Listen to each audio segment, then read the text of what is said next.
Ahora vamos a continuar con anticonceptivos. Les dije que era la clase más importante del día de ayer. Bueno, por tema de tiempo no lo hemos terminado. Entonces vamos a hacerlo hoy día. Muy bien, miren.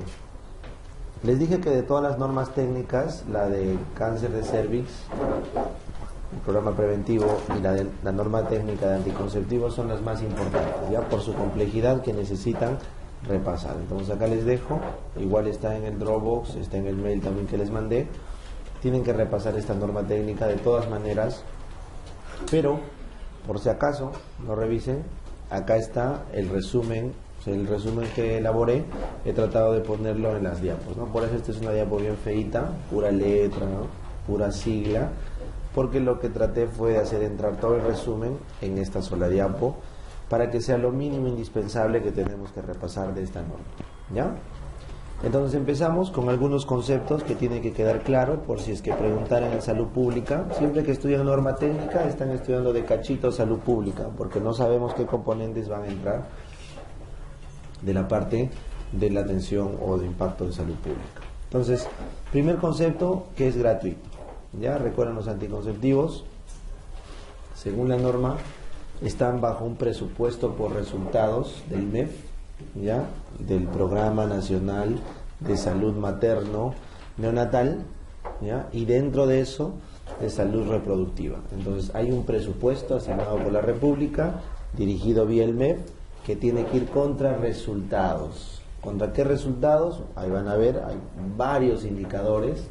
Los más importantes son tener una pareja orientada, una pareja protegida y la cobertura de anticonceptivos, que lo que el MEF busca aproximadamente, cuando lean la norma, es un promedio de 60% de parejas en edad fértil protegidas, como un indicador para participar de ese presupuesto. Ya por eso se han creado unidades de servicio mínimo, los PIMS, van a ver también en la norma, para poder brindar este servicio de anticoncepción, inclusive desde los niveles donde no hay médico, o sea, del 1-1, ¿ya?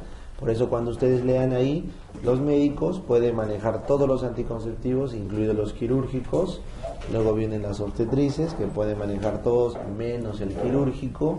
Luego vienen las enfermeras, que no pueden, o que en todo caso manejan hasta la pastilla solamente administrada vía oral. Ya los inyectables, eso está un poco más restringido. Y luego inclusive el personal técnico puede manejar hasta el uso de preservativos. O sea, el objetivo de la norma es que pueda llegar a cualquier lugar donde hay un personal de salud. Ya es el primer concepto. Segundo, es para todos los peruanos. O sea, esta norma técnica no discrimina sector público y privado, así que recomienda que tiene que tener alcance y tiene que ser una directriz inclusive para los establecimientos privados. Ya, pues no darán gratis el anticonceptivo, ahí habrá que pagar, pero la norma tiene acceso al sector público y al sector privado como una norma directriz. ¿Está bien? Sin embargo, todos los peruanos, como les dije, que pueden entrar en la categorización de pareja fértil, acá está, de 15 a 49 años, esa es la edad que la norma considera fertilidad. Nosotros sabemos que puede arrancar la menarquia mucho antes, ¿no es cierto? Y puede haber menopausias tardías, pero este es el rango que se define para el indicador de salud, 15 a 49 años. Esa es la mujer en edad fértil, la pareja en edad fértil, que puede requerir anticoncepción. Y un concepto importante de la norma que también tienen que recordar, que es un derecho humano, ya vamos a marcarlo especialmente, es un derecho humano. Entonces, el tener o no tener hijos, el número de hijos y el espacio entre hijo e hijo es una decisión netamente individual y de la pareja. Por eso, como es un derecho humano, el derecho a decidir por nuestra salud reproductiva, entonces esta norma está amparada en ese derecho humano, y es por eso que está amarrado a un presupuesto que viene desde el MEF. Eso también desde ahora les digo, y ahora lo vamos a ver en salud pública. El presupuesto casi siempre en salud va amarrado a lo que dicta la OMS, y lo que dicta la OMS va amarrado de los objetivos del milenio, o en este caso los objetivos del desarrollo sostenible, que ya cambiaron.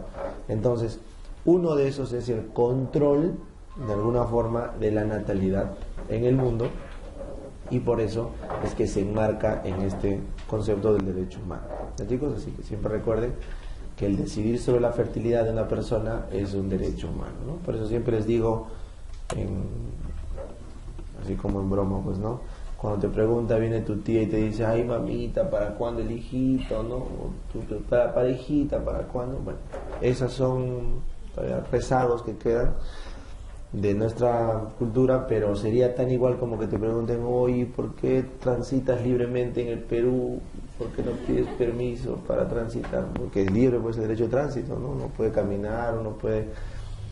¿Por qué abres un comercio? Porque es libre, pues, el derecho de empresa. O sea, esas libertades que ya son tácitas en la mente de las personas aún no quedan claras para el tema de la reproducción, ¿ya?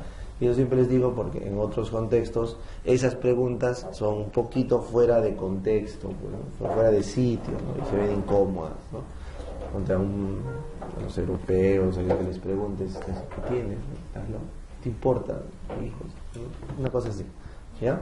Entonces, eso es algo para que recuerden, que los derechos pueden estar escritos en el papel, pero no reconocidos por la sociedad. Siempre recuerden eso, hay un trecho entre los derechos del papel y los que la sociedad dicta.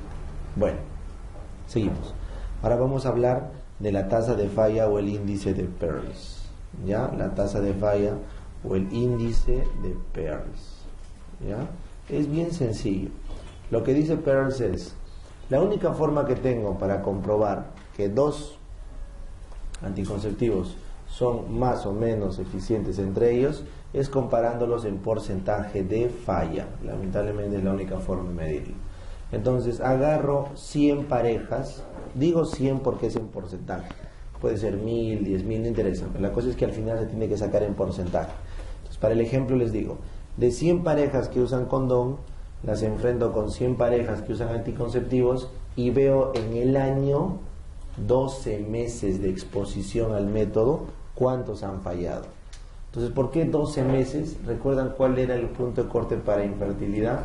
12 meses. Entonces, las curvas de fecundidad se han hecho sobre 12 meses de exposición. Entonces, eso también quería explicarles para que no tengamos que memorizar, ¿ya? En el primer mes de exposición, hasta el 12º mes, este va a ser el porcentaje, el máximo dijimos alrededor del 30%. Entonces, así cae la curva de fecundidad, así cae. O sea, las parejas que intentan tener sus hijitos se van concibiendo, y a medida que van avanzando los meses de intento, ya cuando llegas al mes 12, ya la probabilidad de que al mes 13, 14 ya es menor.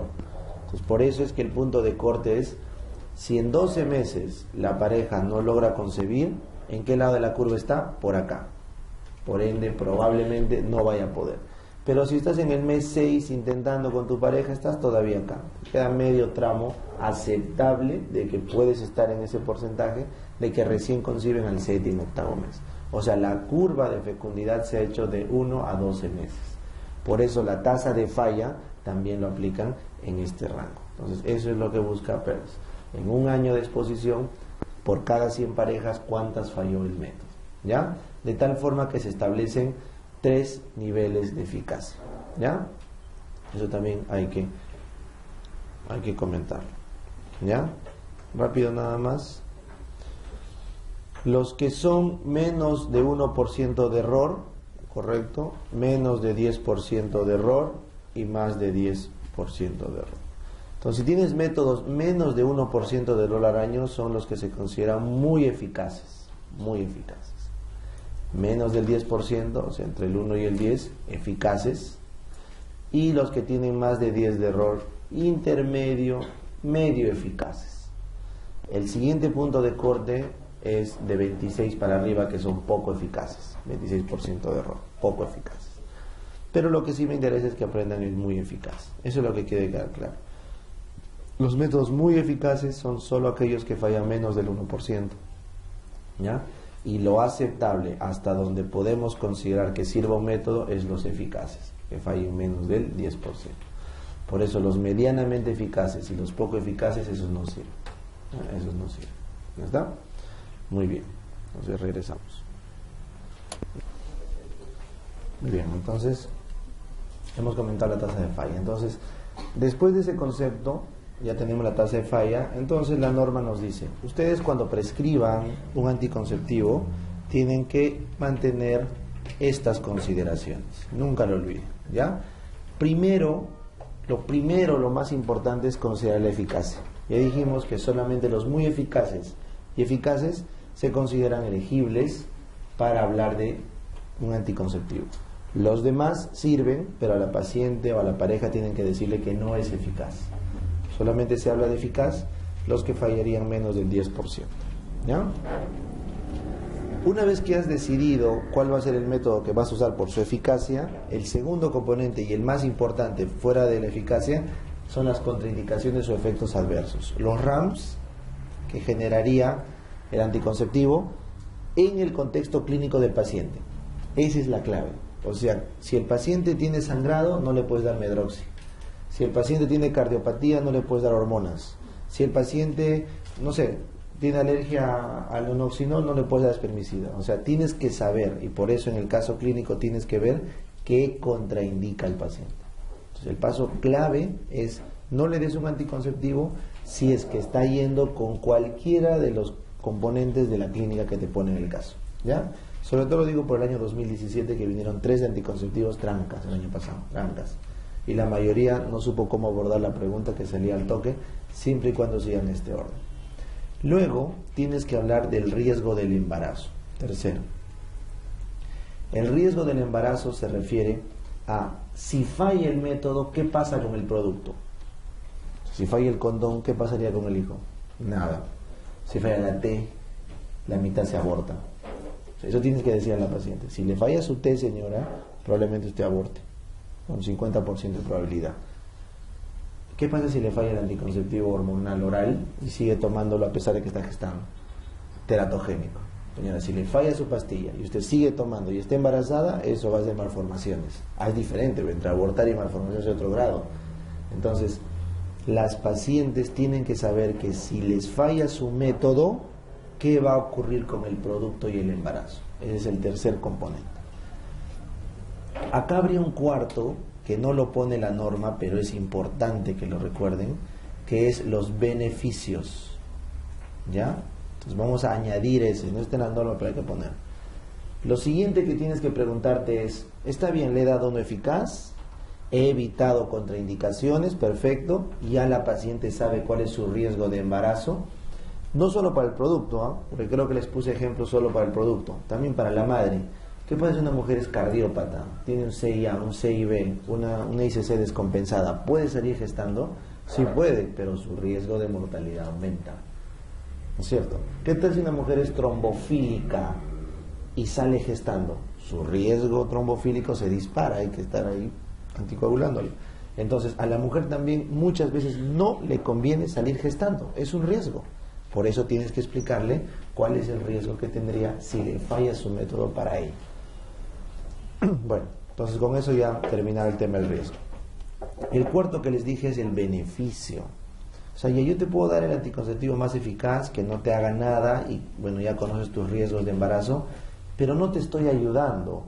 En vez de darte una T de cobre, que no te haría nada, te puedo dar un anticonceptivo oral combinado que te baja riesgo de cáncer de ovario, cáncer de útero, cáncer de colon. La T de cobre no hace nada, ¿no es cierto? En vez de darte un anticonceptivo, por ejemplo, un depósito, yo te puedo dar un anticonceptivo combinado que te baja la dismenorrea, te baja el sangrado, o sea, algo que mejore a la paciente. Por eso el siguiente componente es buscar los beneficios de la anticoncepción. Y es por eso, recuerden, es por eso que los anticonceptivos hormonales combinados son la primera elección en la mujer joven, por los beneficios. Si la mujer es joven y es sana, es de elección la píldora combinada, por los beneficios. ¿Ya? Recuerden eso. Y finalmente, la elegibilidad. Tú puedes haberle dado el más eficaz, 0 RAM, sabes su riesgo, le quieres dar la pastilla porque es lo que más le conviene, y la paciente dice, ¿sabe qué, doctor? Me olvido, no tengo tiempo, un implante, por favor. Ella quiere. Entonces la elegibilidad, eso ya depende de lo que al paciente y a la pareja los haga cómodos. Hay muchas parejas que dicen, no, barrera nomás, pero no es eficaz, no, barrera nomás, porque no es mejor. Ya, entonces, la elegibilidad es un tema ya que la pareja o la paciente tiene que decidir al final, y es el que termina marcando toda la balanza. Entonces, ¿qué crees que dice la norma técnica sobre este punto? Que tienes que capacitar. Por eso la mayoría de visitas al inicio dice 30 minutos como mínimo y en los controles 20 minutos para que le expliques vía educación, charlas, lo que es la promoción de la salud, para que pueda entender por qué elegir uno y no el otro. Porque al final el objetivo del médico o del personal de salud, según la norma, es llevar la anticoncepción a una mezcla anticonceptiva artificial. Ya les expliqué el lunes. La mezcla anticonceptiva es cómo en tu población asignada distribuyes la anticoncepción. En el campo, predominio de qué es natural. En la ciudad, artificial. Acá no es necesario, acá el paciente sabe si pastilla, pero allá en el campo hay que convencerlos. Entonces, ese es el proceso que dice la norma, al menos de los aspectos generales, que se los resumo acá, que es toda la parte inicial antes de la parte netamente técnica, que es la aplicación de cada método. ¿Ya está? Muy bien. Entonces ahora vamos a hablar uno por uno los métodos. Habíamos dicho que hay métodos naturales y métodos artificiales. Por definición, los métodos naturales son el de elección, ¿no es cierto? Porque no hay ningún químico, nada, pero son inseguros. Entonces los métodos naturales no cumplen con el criterio de eficacia. No lo hacen. Entonces, por eso es que se desea que todas vayan a un método artificial. Pero nos vamos a hablar de los naturales, que ya habíamos comentado el día lunes. El método de Billings o el método del moco, ¿verdad? Habíamos dicho que el estrógeno aumenta la cantidad y aumenta la filancia del moco, ¿verdad? Esa es pregunta de examen. Y la progesterona disminuye la cantidad y lo espesa, ¿correcto? Entonces, en vez de disminuir la filancia, vamos a poner lo hace más espeso. Entonces, si la paciente puede discriminar de todos sus estadios físicos del moco, ¿no? Ese es el test de Insler, ¿ya? Insler se llama, para ver la filancia. Insler. Entonces, cuando identifica que el moco esté en su mayor cantidad del ciclo y tiene la máxima filancia posible, entonces está en el momento de máxima concentración estrogénica. Máxima concentración estrogénica. Entonces, eso quiere decir que la ovulación no va a tardar más de 36 horas. ¿Ya? En el pico de estrógenos, la ovulación está en las próximas 36 horas. Si el ovocito vive 24 horas, estás hablando casi de 2 días y medio, entonces tienes 3 días desde ese momento de máxima fertilidad. Entonces el método de Billings lo que busca es encontrar exactamente lo más cercano el punto de la ovulación. Entonces se darán cuenta que no está hecho como método anticonceptivo, sino es como método proconceptivo, para que sepan con mayor certeza cuándo es el momento de la ovulación. Muy bien, entonces eso es el método de Billings. No se olviden que cuando está en esta fase de filancia máxima cristaliza en el lecho. ¿Ya? Acá cristaliza en el lecho. Lo ponen en el portaobjetos, un poquito de calor y cristaliza en el lecho, porque tiene bastantes proteínas. ¿Ya? Muy bien. Donde también viene esta cristalización en el lecho, en la ruptura de membranas, pues, ¿no es cierto? En Obstein. Ya está. Entonces ya está el método de Billings, check. Ahora vamos a hablar del método de Ogino-Naus o el famoso método del ritmo que ya les expliqué. Entonces, en este método del ritmo es indispensable que la paciente sea, dijimos, regular, ¿verdad? Era regular aquella que tenía entre 7 a 9 días de intervalo entre ciclo y ciclo como máximo. Ya hemos hablado de eso. Y les dije que lo mínimo que tienen que medir su regularidad como es 6 meses. Pero lo ideal es 1 año. Ya les dije por eso, de una vez descárguense la aplicación y van llevando la cuenta, ¿no? Porque la única forma de que quede registro, porque casi siempre nadie pues lleva apuntado su periodicidad. Muy bien. En lo que dice explícitamente la norma es que al ciclo más corto debes quitarle 18 días, ¿correcto? Ciclo más corto 18, y el siguiente ciclo, el más largo, le quitas 11, cosa que te queda un gap. A tu ciclo más corto 18 días, al más largo le quitas 11 y tienes un gap, que ese sería tu periodo fértil. Como es un poquito complejo, ¿no? Explícale, señor, si tiene que hacer el ciclo más corto que tenga, 18 días es su día 1, y al ciclo más largo que tenga le quita 11 su último día de fertilidad, y ese promedio son sus días fértiles. Como es un poquito tranca, ya les dije, 9 a 19, ya está. Como la mayoría de mujeres tienen ciclos de 28 más menos 7, entre el 9 y el 19 son sus días fértiles, donde debería usarse barrera o practicar la abstinencia. Esa es la explicación de los GINONODS. ¿Ya está? Entonces acá yo les he puesto un dato para que nunca se olviden. Este es el índice de Peirce, ¿ya? Este falla de 3 a 25%, de 9 a 25%. Doctor, de 3 a 25 hay casi 5 veces de diferencia, ¿no? Algo hay truco. Claro, el truco está en la técnica. 3% de error lo vuelve un método eficaz, ¿verdad? Pero eso es cuando se hace en condiciones controladas. Se puede decir experimentales, lo que lo llaman en teoría. Igual acá, 9 de cada 100. En cambio, 25% que ven acá es en condiciones reales, o sea, en estudios de farmacovigilancia, se podría decir, que son en la comunidad. Esa es la diferencia. ¿Está bien? Entonces, los valores sobre los cuales se considera la eficacia de un método no es el método, no es la eficacia teórica, es la eficacia real. O sea, en este caso no es medianamente efectivo e inclusive está a un paso de volverse poco efectivo, así que no va. Muy bien, ahora vamos. El método del collar no lo voy a comentar, es simplemente el método de GINONODS, pero llevado a un collar de cuentas, porque bueno, pues la paciente no puede ni contar sus días, ¿ya? Entonces, dependiendo, es un tema para poder tener más accesibilidad. Es una especie de método didáctico. Entonces la paciente marca con rojito, ¿no? Va pasando los días que va arreglando, luego los días que le toca marrón es porque poca fertilidad, los blancos es cuando es súper fértil, ya sabe que está en bolita blanca, no tiene que tener relaciones, ¿no es cierto? Luego el marrón otra vez es poca fertilidad, y así, en un aproximado de 26 a 32 perlas, que es el collar que se le da. Es como un quipu, ¿no? Que va llevando todo su control. Entonces esto se usa con métodos educativos básicamente, ya, educativos. Probablemente lo hayan usado en Serum, han visto a bien usarlo. Pero esta es la pregunta de examen. Dentro de todos los métodos naturales, el más seguro es el método de lactancia. Pregunta de examen. El más seguro. El único que es realmente gratis, porque el otro lo paga el MEF, o sea, lo pagamos todos, ¿no es cierto? El único que es realmente gratis es el MELA.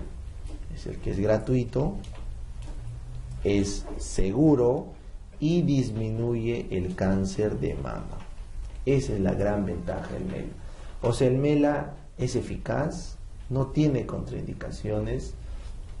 Bueno, en este caso no hay ningún tema con el embarazo y te baja el cáncer de mama. Por ende, debería ser el de elección si vas a hablar de un natural, pero solamente se aplica para las puérperas, ¿no es cierto? Miren esa tasa de error. Lo vuelve eficaz. Así que pasa el control de eficacia, ¿no? No tiene menos de 1, yo sé, pero tiene de 1 a 2% y lo vuelve eficaz. Ya, ahí está. Entonces, ¿cuál es la única condición? Ya les dije, que exista lactancia materna exclusiva. Quiere decir que todo el día se lacte y el único método de nutrición del producto o del bebito sea la lactancia. Entonces eso implica lactar de 10 a 12 veces al día, de las cuales el 60%, ya les dije, debería ser en la noche. Porque si tú solamente dices a la mujer que lacte 10 veces al día y no le explicas que tiene que ser de noche, vas a encontrarte con mujeres que dicen, no, yo me duermo, no le doy lactar, no, hasta el día siguiente. No, porque tiene que aprender, dicen, no, el pediatra tiene que enseñar a la mamá que justamente es en la noche. ¿Por qué los bebitos se despiertan en la noche? Por un mecanismo de sobrevivencia, pues, ¿no es cierto? Entonces, si no lloran, su sistema no tendría más actividad de noche, harían hipoglicemia. Así que su trabajo de Dios es avisar a la mamá que tienen que alimentarlos incluso en la noche. ¿Ya? Muy bien. Y de día duermen porque está despierto el adulto. Cuando vean pediatría, eso es una evolución, inclusive tendría que remontarnos hasta la ontogenia. Entonces, la forma como se protege el recién nacido. ¿Ya? Entonces, eso es la lógica de por qué los bebitos son recontractivos, los que han tenido hermanitos, ¿no? De noche, no paran de llorar. Bueno, entonces ahí está el tema de la lactancia materna. La técnica, todo ese rollo lo van a ver en pediatría, ¿ya? Eso lo vamos a ver acá. Entonces, la amenorrea que genera el método de lactancia, ya les expliqué, se debe a la prolactina. La prolactina inhibe a la GnRH, arriba, es un inhibidor directo. Pero acá hay un dato. El estradiol, o el estriol en este caso de la gestación, ¿qué hace con la prolactina? ¿La aumenta o la baja? La aumenta, ¿ya? Eso debes recordar. El estrógeno inhibe a la dopamina de tal forma que aumenta la prolactina. Ese es el mecanismo. El estrógeno, en cualquier forma, inhibe a la dopamina, y todos sabemos que la dopamina es el PIF, ¿no? El péptido inhibitorio del hipotálamo, que supuestamente la dopamina debería inhibir a la prolactina. Si yo inhibo a la dopamina con el estrógeno, la prolactina se dispara. Por eso, cuando una mujer está gestando, tiene hartos estrógenos, lo cual quiere decir que va a tener harta prolactina. Entonces, la mujer gestante tiene una hiperprolactinemia fisiológica, que cuando llega a término puede llegar a ¿cuánto?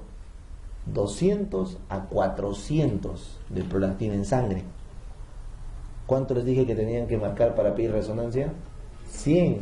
No, pero eso es en patológica, pues, está llegando 4 veces el valor umbral de un tumor, porque la mujer hace una hiperplasia de células lactótropas. No se olviden, el 70% de las células de la adenohipófisis en una gestante son células lactótropas. 70%. Hiperplásicas, hipertróficas. De por sí en una mujer normal es el 25%, que ya es un montón. Y en la gestante se vuelve 70%. Por eso es que ese crecimiento, debido a los estrógenos, hace que en el Shihan, por ejemplo, solo ocurra el Shihan en una puérpera, ¿no? Entonces puedes entrar en el más shock de tu vida, si no estás puérpera, shock hemorrágico, no es el Shihan, porque tu adenohipófisis tiene un tamaño regular, pero la puérpera tiene tan grande la adenohipófisis que el shock de la hemorragia, del sangrado posparto, genera pues un Shihan, ¿no? Peor si es diabética. Cuando son diabéticas tienen más crecimiento, hay más crecimiento de la glándula, ¿ya? Entonces, ¿a qué voy con esto? Que más abajo vamos a ver que el estrógeno corta la leche. Entonces tú tienes que recordar, el estrógeno aumenta la prolactina y por ende debería aumentar la producción de leche. Pero ¿qué hace también el estrógeno? Bloquea el receptor de prolactina. Ese es el siguiente concepto. Por eso, si no te cuentan esa parte del cuento, vuelas, se hace un hueco ahí en la historia, ¿no viste? El spin-off, pues, ¿no? Entonces, bloquea el receptor de prolactina. Por eso les digo, endocrino es un cuento. Entonces, yo sé que estrógeno aumenta la prolactina, tu lógica dice, entonces tiene que haber leche. Pero una gestante, te pregunto, ¿tiene leche? ¿Tiene galactorrea? No. ¿Cuándo le sale recién la leche? Al parto. ¿Qué es lo que ha pasado? En la placenta se ha ido todo el estriol. Todo, sin placenta ya no hay fuente estrogénica externa. Entonces el estrógeno se va, la prolactina deja de crecer, pero ya dejaste pues un montón de células. Entonces, ¿cuánto tiempo le dura a esa adenohipófisis la cantidad de células que ha producido la gestación? 6 meses. Por eso no puedes ir más de 6 meses. Todas las células que se han producido en la gestación le dan a la adenohipófisis hasta 6 meses de producción de hiperprolactinemia. 6 meses. No puede durar más este método. Tampoco puedes hacer más para que aumente. Es el mecanismo. ¿Está bien? Entonces, apenas se va el estrógeno deja de bloquear el receptor de prolactina e inmediatamente caen los niveles de estrógeno, la prolactina empieza a actuar y empieza a producir la leche. ¿Está bien? Entonces puedes tener un montón de prolactina pero que no sirve hasta que la placenta no se va. Eso es importante que entiendan, porque por eso nosotros no podemos dar estrógenos en la puérpera como anticoncepción. ¿Por qué? Porque cortarías la leche. Pero no porque cortas la prolactina, sino porque bloqueas su receptor. La hiperprolactinemia no va a cambiar, ¿correcto? Perfecto, entonces esa es la explicación, ahí está. Entonces, de alguna forma, los estrógenos, aparte de hacer un feedback directo sobre la GnRH, ¿a través de quién inhiben la GnRH? De la prolactina. O sea, el estrógeno le hace feedback negativo a la GnRH directo, ya hemos visto ayer, pero también lo puede hacer vía prolactina. Ya está. Entonces, ¿qué es lo que dice la norma? La norma dice simplemente, doctor, usted tiene que citar a la paciente a los 42 días y comprobar que está en amenorrea. Una mujer que da a luz, si no lacta, ¿en cuánto tiempo promedio ya está otra vez en su ciclo? 3 semanas a 4. En 3 a 4 semanas ya se activa otra vez. Y puede venir la regla en 3 a 4 semanas si no lacta. Cuando es un aborto puede demorarse 6 semanitas. Pero cuando es puérpera, 3 a 4 semanas y ya está activada otra vez. Entonces, la norma dice, si a los 42 días has dado suficiente tiempo para ver que no haya regla. Si a los 42 días viene a tu consulta con amenorrea, ¿qué significa? Solo puede significar una cosa, que está haciendo lactancia materna exclusiva, no hay pierde. No la citas antes, porque hay márgenes. Lo que yo les dije, 3 a 4 semanas es lo mínimo que se ha visto que una mujer puérpera puede estar terminando de hacer un ciclo nuevo, si no lacta. Pero si lacta, puede quedar en amenorrea todo el tiempo que lacte hasta los 6 meses. Pasado los 6 meses, ¿puede seguir la amenorrea? Sí, pero no es seguro. ¿Ya? Muy bien, entonces a los 42 días se controla. ¿Qué pasa si ya no lacta? Correcto, sigue con amenorrea, 1, 2, 8, 9, 10, 12 meses, pero ya no lacta y no hay un tumor en el cerebro? Ese es el síndrome de Chiari-Fromel. ¿Ya? Chiari-Fromel es una paciente que ya pasaron sus 6 meses de lejos, ya no lacta, pero sigue con amenorrea. Chiari-Fromel. ¿Ya? Chiari-Fromel. Bien. Pero sin tumor, no tiene que haber tumor. Bueno, ahora sí seguimos. Vamos a hablar de métodos artificiales. Entonces ya hemos hablado de los naturales, está claro. Chicos, hay como 3 preguntas de Mela, así que Mela tienen que darle su importancia siempre.